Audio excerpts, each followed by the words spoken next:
کہ علامہ اقبال نے کوئی مسجد بنوائی, کوئی مدرسہ بنوایا؟ بتائیں نا جی. کوئی اسپتال بنوایا؟ کوئی کنواں کھدوایا؟ نہیں. جتنا اقبال کو پڑھا جا رہا ہے, میرا خیال ہے جس نے 1 نہیں 1000 کنویں کھدوائے ہوں گے شاید اس کا نام اتنا نہیں ہے. جس نے مسجدیں بنوائی ہیں اس کا نام اتنا نہیں ہے. جس نے مدرسے بنائے ہیں شاید اس کا نام اتنا محمود صاحب نہیں. ایسے ہے یا نہیں؟ بتائیں نا. بے شک. جس نے اسپتال بنائے ہیں اس نے کہا, کیونکہ اقبال نے خود کہا تھا میں دنیا سے چلا جاؤں گا لیکن لوگوں کے دلوں سے نہیں جاؤں گا, ایسے الفاظ چھوڑ کے جاؤں گا لوگ قیامت تک مجھے یاد کریں گے. کیونکہ دیکھیں میں کئی بار کہتا ہوں نا, دلوں میں رہنا سیکھے, گھروں میں تو ہر کوئی رہتا ہے.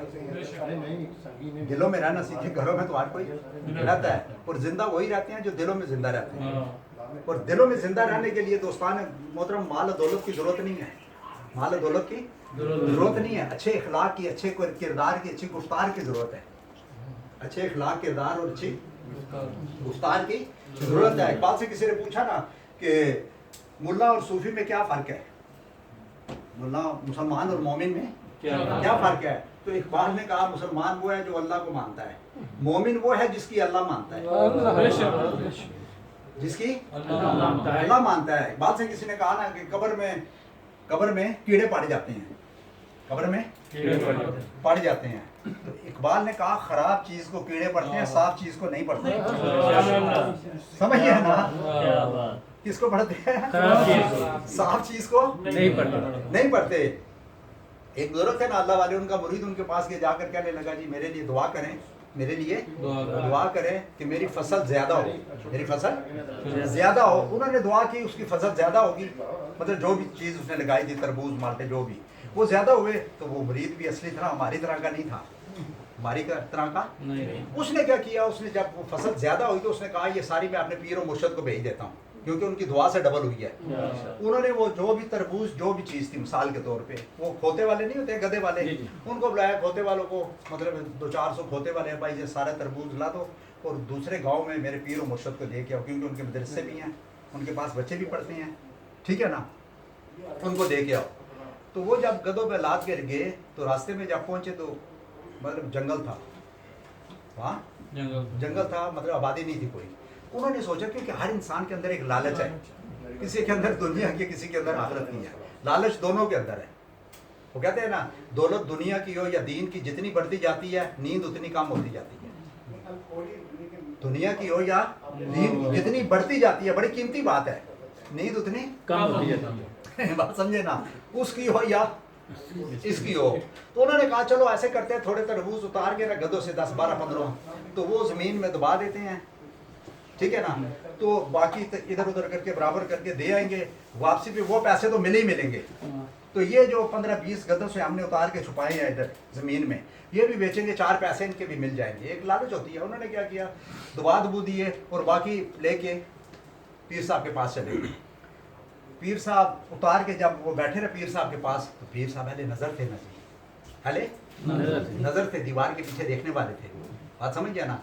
تو انہوں نے کہا بھائی یہاں نہ بیٹھو, یہاں ان گدھوں والوں سے کہا کہ یہاں نہ بیٹھو, وہ جو آپ زمین میں دبا کے آئے ہیں نا تربوز, وہ گیدڑ نکال رہے ہیں, جا کے کھا لیں گے, جلدی جلدی جاؤ ان کو لے لو. انہوں نے سوچا کہ وہاں تو ابھی کسی نے دیکھا ہی نہیں ہے.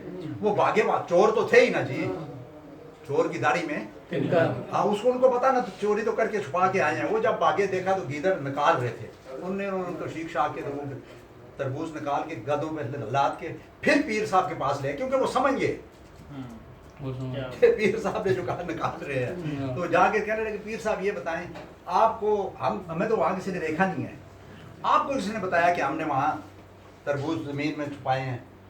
تو آپ نے فرمایا ان گیدڑوں کو کس نے بتایا؟ گیدڑوں کو کس نے بتایا؟ جو گیدڑوں کو بتا سکتا ہے اس نے مجھے بھی بتایا ہے. جس نے کن کو بتایا ہے؟ تو اس نے کیا کیا ہے؟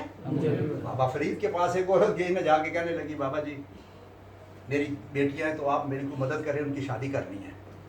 تو بابا جی نے کہا بیٹا جاؤ نماز پڑھو, اللہ اللہ کرو تو اللہ تعالیٰ تمہاری مدد کرے گا. وہ کہنے لگی بابا جی مجھے 4 پیسے چاہیے, نمازیں تو میں بڑی پڑھ رہی ہوں لیکن مجھے پیسے چاہیے. بابا جی نے کہا باہر سے بیٹا ایک پتھر اٹھا کے لے آ. وہ باہر گئی, اس نے پتھر اٹھا کے لے آئی. بابا جی نے پاس رومال تھا, رومال کے اندر آپ نے لپیٹ کے رکھا, پھونک ماری, پڑھ کے